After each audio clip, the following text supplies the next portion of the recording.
దర్యాప్తు జరుపుతున్నాం, కొత్త విమానయాన సంస్థలను ఆహ్వానిస్తాం, గుత్తాధిపత్యాన్ని ప్రవచించడం లేదు. రాజ్యసభలో కేంద్ర మంత్రి రామ్మోహన్ నాయుడు స్పష్టీకరణ. భారతీయ పౌర విమానయాన రంగంలో ఏర్పడిన గుత్తాధిపత్యానికి కేంద్ర విధానాలే కారణమని, అందుకే ఇండిగో లాంటి సంస్థల నిబంధనలు బేఖాతరు చేసి ప్రయాణికులు ఇబ్బంది పెడుతున్నాయన్న కేంద్ర పౌర విమానయాన శాఖ మంత్రి కె రామ్మోహన్ నాయుడు తోసిపుచ్చారు. ఈ రంగంలో గుత్తాధిపత్యానికి తాము తావివ్వడం లేదని, మరిన్ని విమానయాన సంస్థలు ఇందులోకి ఆహ్వానిస్తున్నామని చెప్పారు. కొత్త సంస్థలు అడుగు పెట్టడానికి ఇదే సరైన తరుణం అని చెప్పారు. ఆయన సోమవారం రాజ్యసభ ప్రశ్నోత్తరాల సమయం ఢిల్లీ ఎయిర్పోర్ట్లోని ఆటోమేటిక్ మెసేజ్ స్విచ్చింగ్ సిస్టంలో జరిగిన మార్పులపై కొందరు సభ్యులు అడిగిన ప్రశ్నకు సమాధానం ఇస్తూనే ఆ ప్రశ్నకు సంబంధం లేకపోయినా స్వయంగా చొరవ తీసుకుని ఇండిగో వ్యవహారంపై సభకు వివరణ ఇచ్చారు. ఇండిగో సమస్యకు ఏఎంఎస్ఎస్కి సంబంధం లేదని, ప్రస్తుత సంక్షోభం అంతా ఆ సంస్థ అంతర్గత యాజమాన్య నిర్వహణలో తలెత్తిన గందరగోళం వల్ల జరిగిందని పేర్కొన్నారు. సిబ్బంది రోస్టరింగ్ నిర్వహణ వ్యవస్థలో తలెత్తిన లోపమే సమస్యకు దారితీసినట్టు చెప్పారు. నవంబర్ 1 నుంచి ఫ్లైట్ డ్యూటీ టైం లిమిటేషన్ విధానం అమల్లోకి వచ్చింది.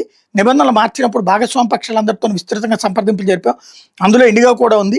ఇండిగో వ్యవహారం కారణంగా ప్రయాణికులు చాలా ఇబ్బందులు ఎదుర్కొన్నారన్న దాంట్లో సందేహం లేదు.